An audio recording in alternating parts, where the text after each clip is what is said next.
Olá, seja muito bem-vindo a mais um episódio aqui do canal Mentalidade Una. Eu sou a Cristine Costa, facilitadora de processos de despertar e de autoconhecimento. Isso aqui é a série Despertando com Neva Goddard. E esse é o episódio 82 da nossa série, já na reta final aí, no último livro, Tempo de Semear e Colher. Então vem comigo, fica até o final desse vídeo que aqui você vai encontrar toda a leitura do capítulo 2, Os Quatro Poderes. E se você não pegou desde o início desse estudo, entra na playlist e acessa aí todo o conteúdo completo desse livro, desse grande estudo aí do autor, do Neville Goddard, tá bom? Então, pega a sua água, pega o seu café.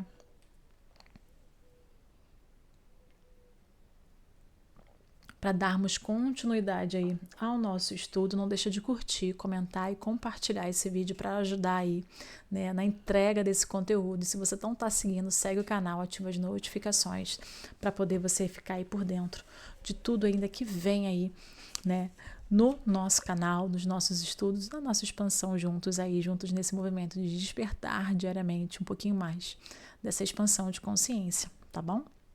Então vamos lá. Os quatro poderes. E do Éden saía um rio para regar o jardim, e dali ele se dividia em quatro cabeças. Gênesis 2, versículo 10. E todos eles tinham quatro faces. Ezequiel 10, versículo 14. Disse ele: Eu, porém, vejo quatro homens distintos, que andam através do fogo e nenhum dano sofrem. E o aspecto do quarto é semelhante ao Filho de Deus. Daniel 3, versículo 25. Os quatro poderes estão dentro de cada homem. William Blake. Os quatro poderes constituem a individualidade do homem, ou Deus no homem. Estes quatro poderes existem em todos os homens, mas eles não são quatro poderes separados, eles são tão ligados um ao outro quanto os dedos da mão. Os quatro poderes são quatro diferentes aspectos da sua mente e se diferem um do outro em caráter e função, habitando o corpo do homem sem se separar dele. Podemos entender melhor os quatro poderes comparando-os com os quatro elementos mais importantes na produção de uma peça de teatro. Todo mundo é um palco, e todos os homens e mulheres, meros atores. Eles têm suas entradas e suas saídas, e um homem, em seu tempo, participa de muitas cenas. Assim como Queiras, ato 2, cena 7. O produtor, o autor, o diretor e o ator são os quatro elementos mais importantes na produção de uma peça. No drama da vida, a função do produtor é sugerir o tema da peça. Isto ele faz sob a forma de um desejo, tal como eu gostaria de ser bem-sucedido. Quem me dera se eu pudesse fazer uma viagem.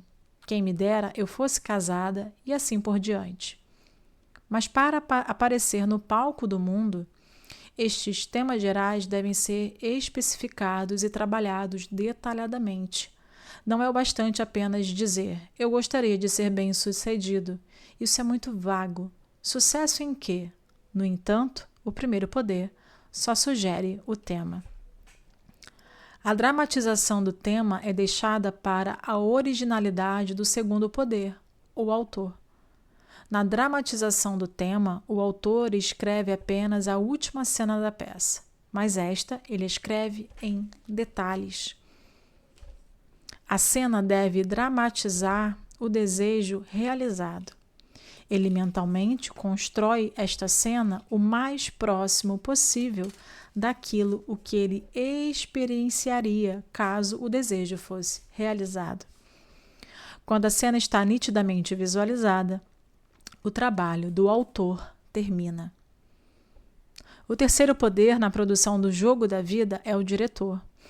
A tarefa do diretor é garantir que o ator se mantenha fiel ao roteiro e fazê-lo ensaiar várias e várias vezes até que ele realize a cena com naturalidade.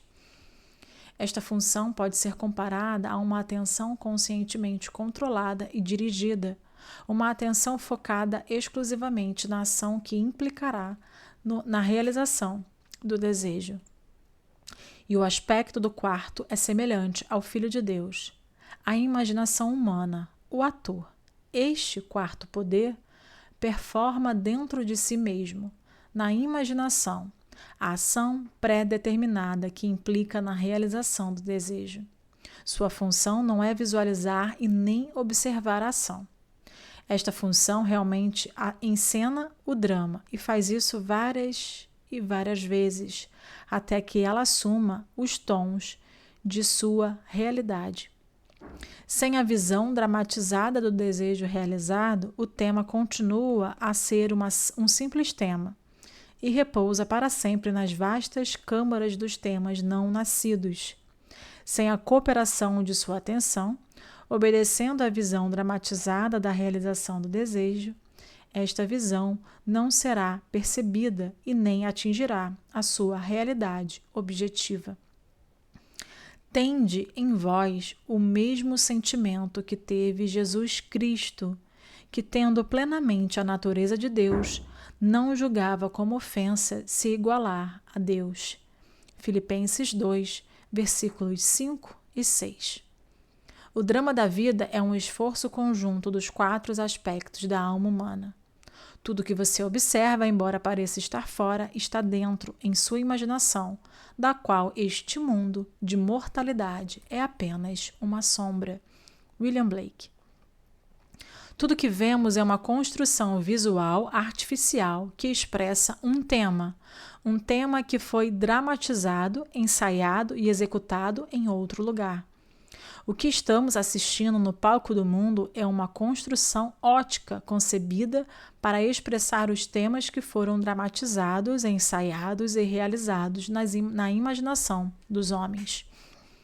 Os 4 poderes constituem a individualidade do homem, ou Deus no homem, e tudo que ele observa, embora pareça estar fora, são apenas projeções na tela do espaço.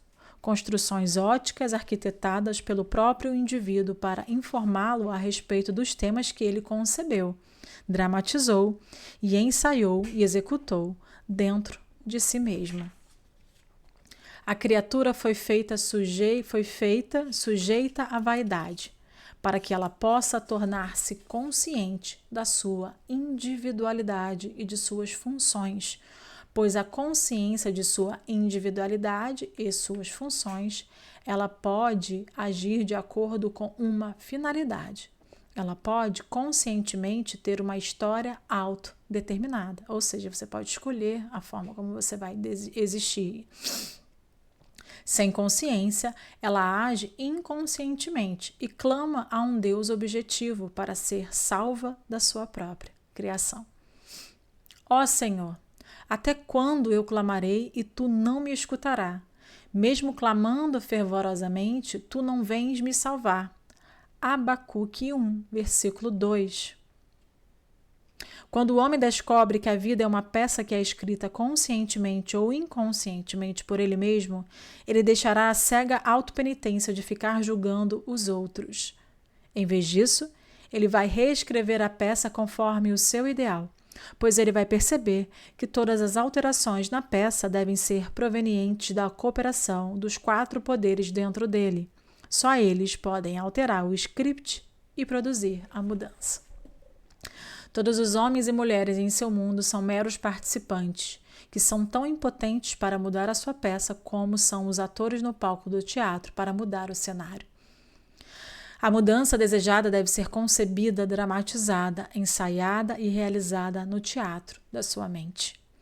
Quando a 4ª função, a imaginação, concluir a sua tarefa de ensaiar a versão revisada da peça até que ela seja natural, então a cortina se abrirá sobre este mundo tão aparentemente sólido, e os 4 poderes projetarão o reflexo da peça real sobre a tela do espaço. Os homens e mulheres automaticamente desempenharão os seus papéis para realizar o cumprimento do tema dramatizado. Os participantes, em virtude de suas várias partes no drama do mundo, tornam-se relevantes ao tema dramatizado por você, e porque são relevantes, são trazidos ao seu drama. Eles vão desempenhar os seus papéis.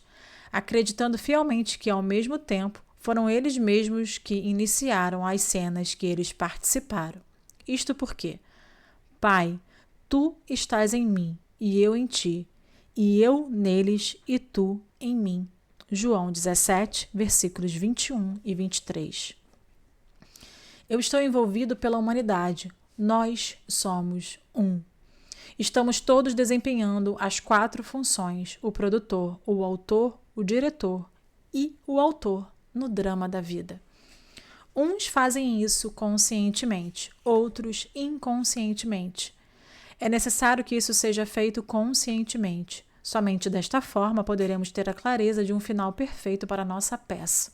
Então devemos entender por que nós devemos nos tornar conscientes dos 4 poderes do Deus único dentro de nós, para que possamos ter a companhia de Deus como seus filhos. O homem não deve permanecer como homem. Seu objetivo mais elevado deve ser, pois Deus somente os adeuses aceitará como companhia. Ângelus Silésios. Em janeiro de 1946, levei minha esposa e minha filha para umas férias em Barbados, nas Índias Ocidentais Britânicas.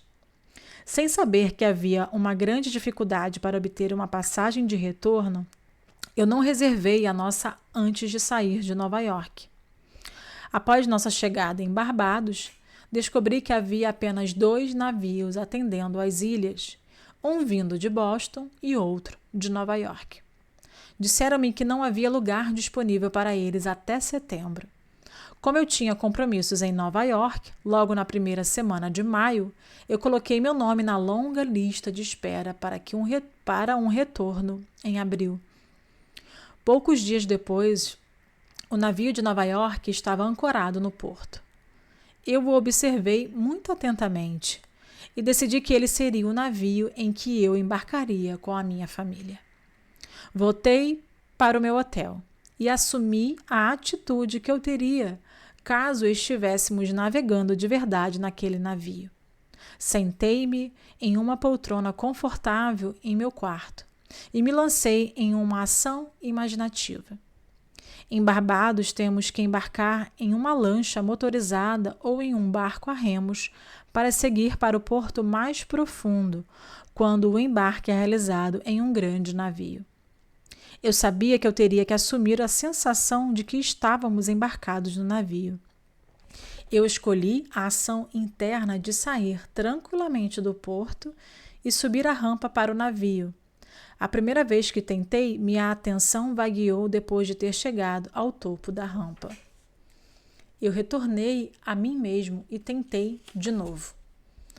Eu não me lembro quantas vezes eu realizei esta ação na minha imaginação até chegar na plataforma e olhar para trás para o porto com a sensação da doce tristeza da partida. Eu estava feliz em voltar para minha casa em Nova York, mas nostálgico em dizer adeus a essa ilha adorável e à nossa família e amigos.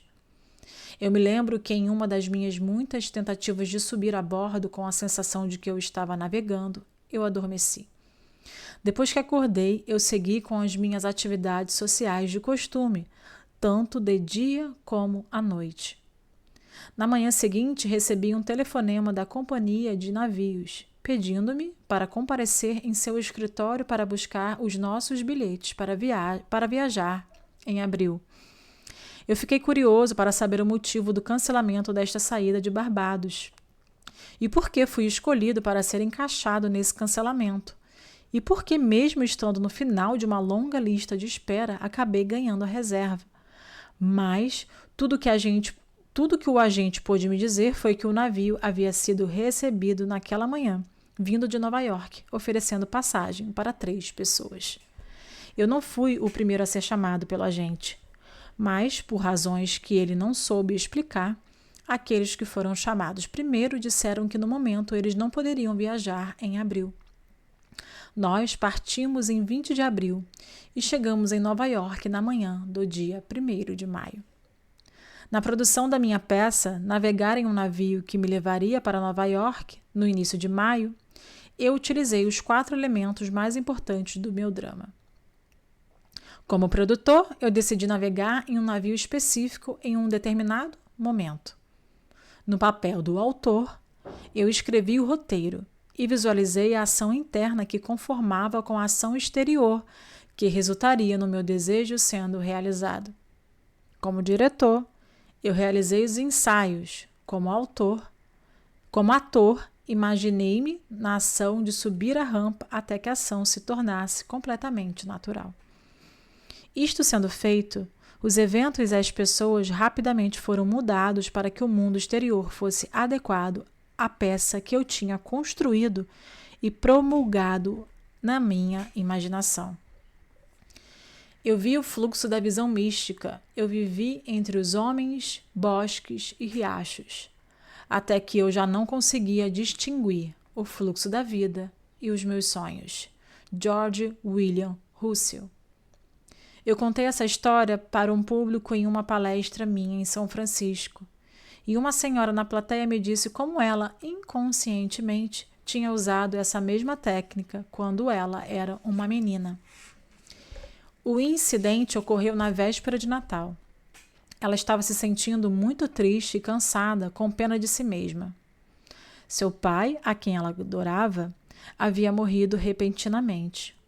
Não só ela sofreu esta perda justo na época de Natal, mas também a necessidade forçou-a a abandonar os seus anos de faculdade para ter que começar a trabalhar. Nesta véspera de Natal chuvosa, ela estava de carona indo para casa de carro, passando pelas ruas de San Diego.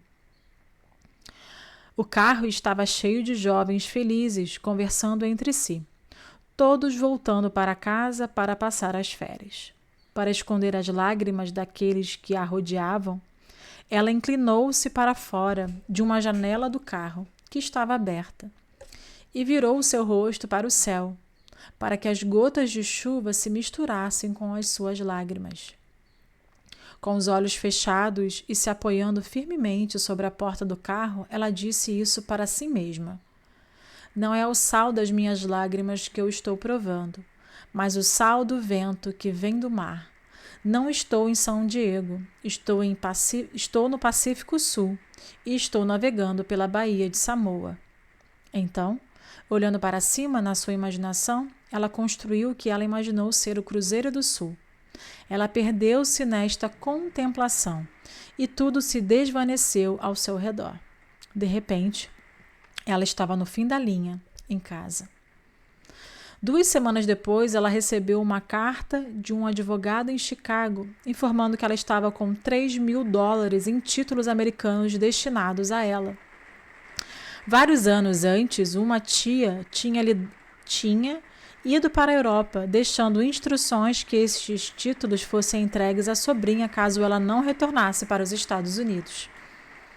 O advogado acabava de receber a notícia da morte de sua tia e agora estava cumprindo as suas instruções. 1 mês depois, essa jovem navegou para as ilhas do Pacífico Sul. Era de noite quando o navio chegou na Baía de Samoa. Olhando para baixo, ela não podia ver a espuma branca conforme o navio. Olhando para baixo, ela podia ver a espuma branca conforme o navio lavrava através das ondas e lhe trazia o sal do mar como vento. Um oficial de plantão lhe disse: "Olhe, lá está o Cruzeiro do Sul." E olhando para cima, ela viu o Cruzeiro do Sul, da mesma forma como antes ela havia imaginado. Nos anos seguintes, ela teve muitas oportunidades de usar a sua imaginação de forma construtiva, mas como ela havia feito isso inconscientemente, ela não sabia que havia uma lei por trás disso tudo.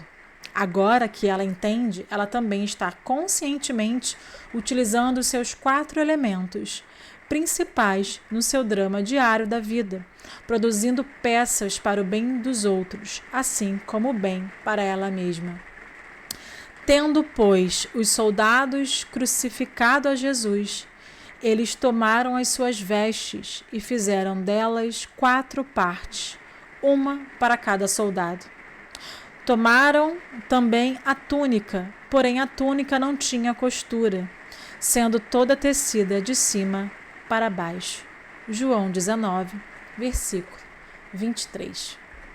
Então aqui a gente encerra o capítulo Os Quatro Poderes, onde o autor declara mais uma vez esse poder de imaginação, de criação da nossa mente, onde nós temos o diretor, né, o autor, o diretor, o ator e o produtor, né? Então são esses 4 elementos onde a gente pode definir o que nós queremos, traçar essa ideia de uma forma muito clara, ensaiar isso mentalmente e recriar e ensaiar e repetir várias vezes até chegar ao estado de alinhar aquilo que você está desejando ao que você realmente sente. E fazer isso antes de adormecer, como o autor já nos ensinou, é um grande acesso a um grande portal, a esse subconsciente, onde a gente crava essas concepções e esses desejos, tá bom? Então, muito obrigada a você que esteve aqui até o final desse vídeo e eu te vejo no próximo episódio.